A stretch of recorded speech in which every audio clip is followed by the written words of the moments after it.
Hey there everyone, Josiah here with Womprat Creations, and for this week's scratch build I'm going to be doing some model making, but a little differently than I normally do. Normally I start out with some flat plastic sheet and build shapes out of that. This week I am going to take existing stuff I bought from the store and modifying it into this little Landspeeder model. So let's get to it. Alright, so these are the three main components that I'm going to be using for the model. A Johnson's baby lotion container and two travel size Febreze spray mist things that I found. All of these at Walmart, so I would think fairly available for everyone. Right now I'm just putting in some work, modifying the Johnson's bottle. This is the piece that I'm going to be using as the main component of the build, and I'm using because the surface of the Johnson's bottle is convex, it is a round shape, I am using some label maker tape as a guide for my cutting. Here you can see not too much going on there. I cut a portion out of the bottom and then I cut out a window on the top.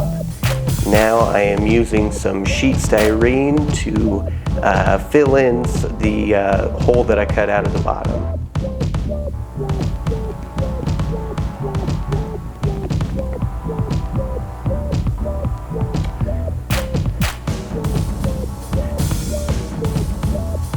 I will say that with this plastic of the Johnson's bottle, it is a very, very smooth plastic and glue does not like to stick to it. So you definitely want to take some sandpaper to it and rough it up and give it some teeth for the glue to hold on to, because I ended up having to go through and use some epoxy over the super glue because it kept coming off. So make sure that you're cognizant of that. I've found that is the case with a lot of these like cosmetic type containers. It's a very, very smooth plastic, so you should be okay if you take, like I said, some rough sandpaper or even your X-Acto blade and just kind of rough up the surface that you're going to be gluing to give the glue something to kind of hold on to.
Now I'm starting to add some greeblies, and I'm actually using some of the components from the Johnson's bottle still. Right there I'm putting in the top push down piece for a tail fin, and I also used a part of the portion that I cut out of the top.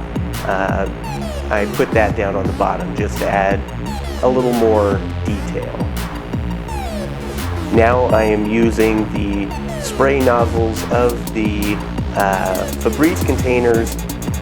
This ends up being the only part of the Febreze containers that I use in this, but I essentially just cut the the spray nozzles in half after you take off the actual piece that you push down on to mist the Febreze. They have kind of a blaster, well, not blaster, but spaceship weapon look. So I just cut them in half so that they would attach to the bottom.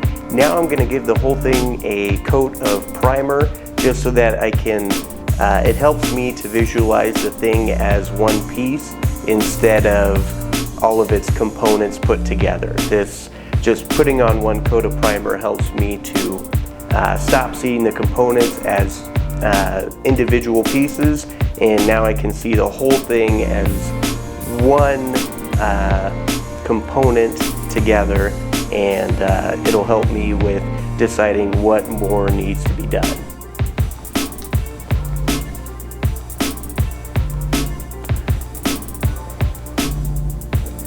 Now I'm dipping into my greebly stash to decide what all I need to do.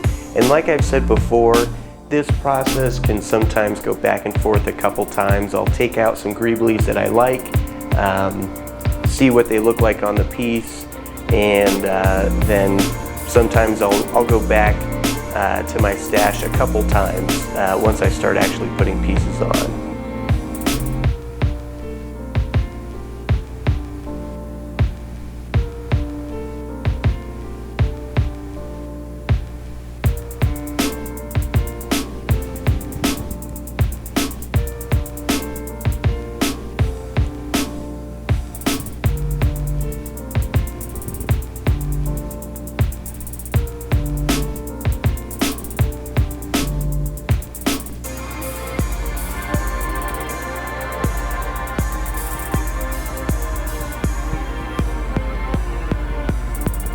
Now we're getting on to some painting. I am using ArchiveX paint. You guys have heard me talk about ArchiveX in my FET Lineage project videos. This is quickly becoming my favorite enamel paint to use.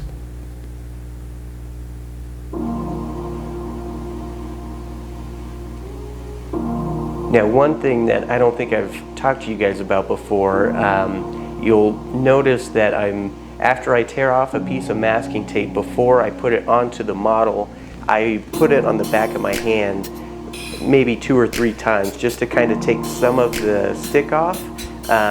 One thing that can happen when you're masking things is the masking tape, when you're peeling it off, can actually peel off paint that you've already put on, which is not good. You don't want it peeling off paint. So I will often just stick it to, like I said, the back of my hand or my forearm, depending on the size of the piece, a couple times to take some of the stick off so that it doesn't adhere as strong to the actual layer of paint below it.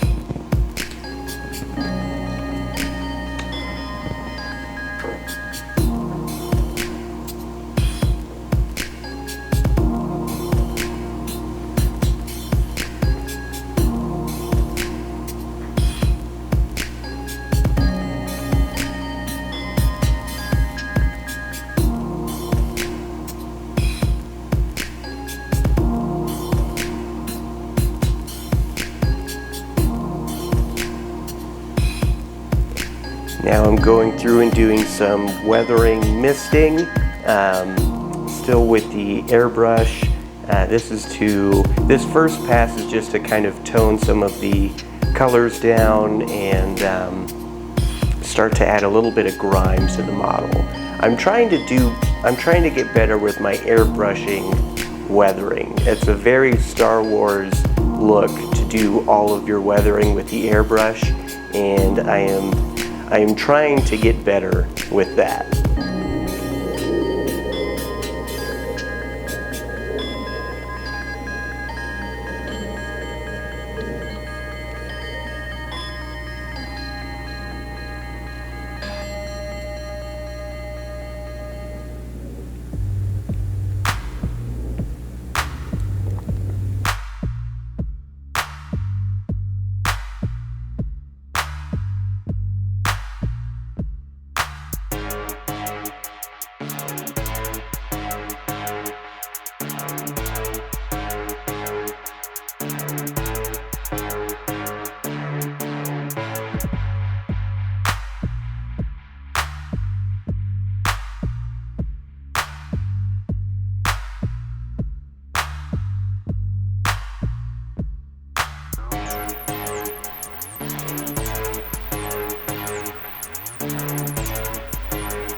One thing to keep in mind when weathering with an airbrush or whether you're doing washes or really anything is you don't want to stick to one color.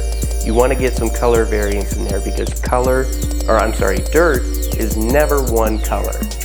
There's usually a couple different things going on. The colors that I used for this one were dark grime, which is just a really nice grimy, dirty color, and then a darker gray and a black. These aren't always my go-tos, but for this one, it's what I ended up using. Now I'm going through with a pretty tiny brush and adding some really tiny chips in the paint job. This just helps communicate scale a little bit, and also it's further weathering for your project. You guys have seen me use different techniques to achieve chipping, but for something that is this small of a scale, this is usually my go-to, just going with a tiny brush and adding some little chips here and there. And also with this, it kind of depends on what you are adding chipping effects to, but it doesn't hurt to have a couple different colors of chips too. You can show chips to previous layers of paint, base metal. Yeah, you can have some fun with the colors here too. One thing that I try to keep in mind is what the model that I'm replicating is made of. So what kind of materials would it end up being chipped down to? And here you can see the finished product in all of its dirty, beat up glory.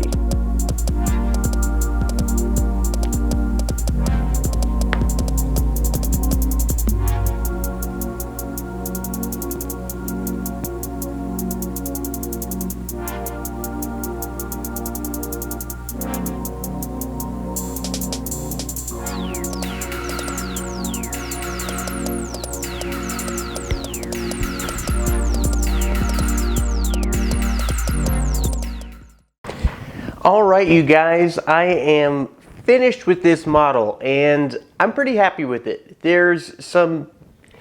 I could have done a lot more with this to get it farther away from the original shape that it was, but I wanted to show you guys that a different approach to model making than my normal one, which is starting with just flat styrene sheets and building shapes out of that. On this one, I wanted to show you that you could, if you find an interesting shape with very little changes to that shape, can make something pretty cool. And this is not the coolest model I've ever made, but like I said, the intent of this was just to show you guys that with just playing around with the shapes that you can find around you is more than enough to make cool little, in this case, a cool little Landspeeder. Like I said, I'm pretty happy with this, and I think it's a fairly unique thing, and I'm pleased with the scale that I was able to accomplish with this. Like I said, you could go as crazy as you want with altering the shapes that you start out with, but in this case, starting out with a baby lotion bottle and 2 little Febreze sprayers, which I really only ended up using the tops of, you can end up with a pretty cool little model. So thank you guys for tuning in for this week's scratch build. Until next time, I'll see you guys later.